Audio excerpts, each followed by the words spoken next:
اصل احساسات، تجربات یا خیالات اپنے رہنماؤں کے سامنے رکھ دوں جو سکھانے والے ہیں تو وہ شاید مجھ پر یقین نہ کریں۔ گویا شاعر کے خیالات اتنے منفرد یا غیر روایتی ہیں کہ وہ روایت سے ہٹ کر ہیں لیکن بہت منفرد اور بلند ہیں۔ یہی وہ نظریہ یہاں پر بیان کر رہے ہیں کہ روایت سے ہٹ کر ہیں اور بہت منفرد اور بلند اور گہرے ہیں کہ عام معلمین یا معاشرہ انہیں قبول کرنے کے لیے تیار نہیں ہوگا۔ یہاں کہنا آنکھوں سے مراد پرانا تجربہ یا محدود نقطۂ نظر ہے، کیونکہ وہ جو سکھانے والے ہیں وہ محدود نقطۂ نظر رکھتے ہیں اور وہ اپنی حدود سے آگے نہیں بڑھ رہے، لیکن شاعر کو تو مزید وسعتیں، مزید گہرائیاں نظر آ رہی ہیں۔ شاعر کا کہنا ہے کہ جب میرا مشاہدہ اور تجربہ پرانی سوچ کے دائرے میں قید ہے تو میں نئے منظر یا تازہ تصورات کہاں سے پیدا کر سکتا ہوں۔ وہ بھی یہی شکوہ کر رہے ہیں کہ پرانی روایتوں نے اور تجربات نے، سوچ نے ان کے پاؤں کو جکڑ رکھا ہے۔ یہی وجہ ہے کہ وہ نئے تصورات، نئے منظر کہاں سے لائیں، یعنی تخلیقی اور جدت کے لیے پرانی اینک کا ہٹنا ضروری ہے۔ شاعر سوچتا ہے کہ اپنی اعلیٰ تخلیقی صلاحیتیں، جنس کمال کو کہاں سنبھال کر رکھے اور تازہ خیالات کو کہاں اور کس موقع پر پیش کرے، کیونکہ ماحول یا سامعین اس کو سمجھنے کے قابل نہیں، وہ تو محدود سوچ رکھتے ہیں۔ شاعر کا کہنا ہے کہ جب میرے قدموں تلے زمین ہی نہیں کہ میں اپنے نظریات کو پیش ہی نہیں کر سکتا، یعنی استحکام، سہارا یا عملی بنیاد موجود نہیں، کوئی قبول کرنے والا نہیں، تو میں آسمان یا ستاروں کی طرف کیسے بڑھ سکتا ہوں؟ کہ وہ تو آگے بڑھنا چاہتے ہیں، نئی وسعتوں کو پانا چاہتے ہیں، لیکن وہ یہاں یہ سوال اٹھاتے ہیں کہ میں ان زنجیروں میں جکڑ کر جب مجھے کوئی سمجھنے والا نہیں، سننے والا نہیں، سوچنے والا نہیں میرے خیالات کو، تو میں آگے کیسے بڑھ سکتا ہوں؟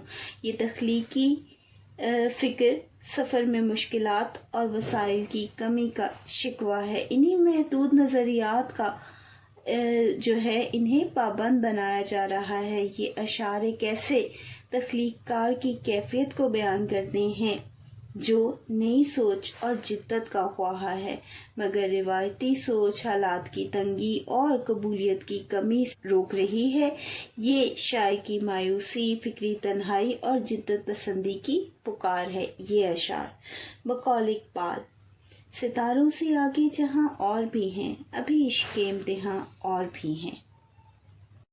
مزید شاعر کا کہنا ہے: پرانی قدریں جو محترم ہیں انہیں سنبھالوں یا آنے والے نئے عقیدوں کا بھید پاؤں، وہ سب عقیدے، تمام قدریں، خیال سارے جو مجھ کو سکے بنا کے بخشے گئے تھے، میرے حواس خمسہ سے معتبر تھے۔ جب ان کو رہبر بنا کے نکلا تو میں نے دیکھا کہ میرے ہاتھوں میں کچھ نہیں ہے۔ میں ایسے بازار میں کھڑا ہوں جہاں کرنسی بدل چکی ہے۔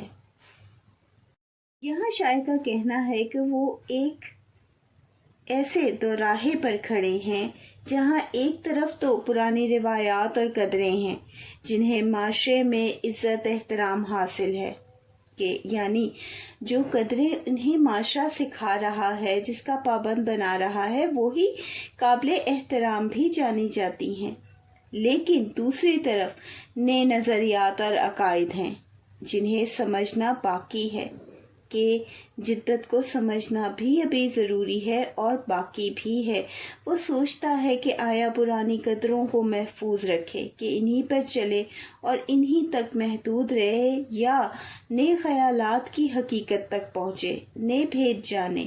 شاعر اشارہ کرتا ہے کہ ماضی میں کچھ ایسے اصول، نظریات اور سوچیں دی گئی ہیں جیسے سکے ہوں، یعنی وہ معاشرے میں چلنے پھرنے کے لیے قبول شدہ کرنسی تھی، کہ وہی قدریں، وہی عقائد ایک سکے کی طرح معاشرے میں چلتی ہیں، ایک انہی کی قدر کی جاتی ہے، وہی معاشرہ قبول کرتا ہے، ان پر عمل کرنا ہی درست سمجھا جاتا ہے۔ شاعر کا کہنا ہے کہ اس وقت تک اس کے حواس خمسہ، دیکھنا، سننا، چکھنا، سونگھنا، محسوس کرنا اور عقل معتبر تھے، وہ انہی عقائد اور قدروں کو رہنما بنا کر سفر پر نکلا، وہی قدریں جو اسے سکھائی گئیں اور جو معاشرے کے لیے قابل قبول تھی۔ لیکن جب وہ دنیا کے سفر پر نکلے تو پھر کیا ہوا؟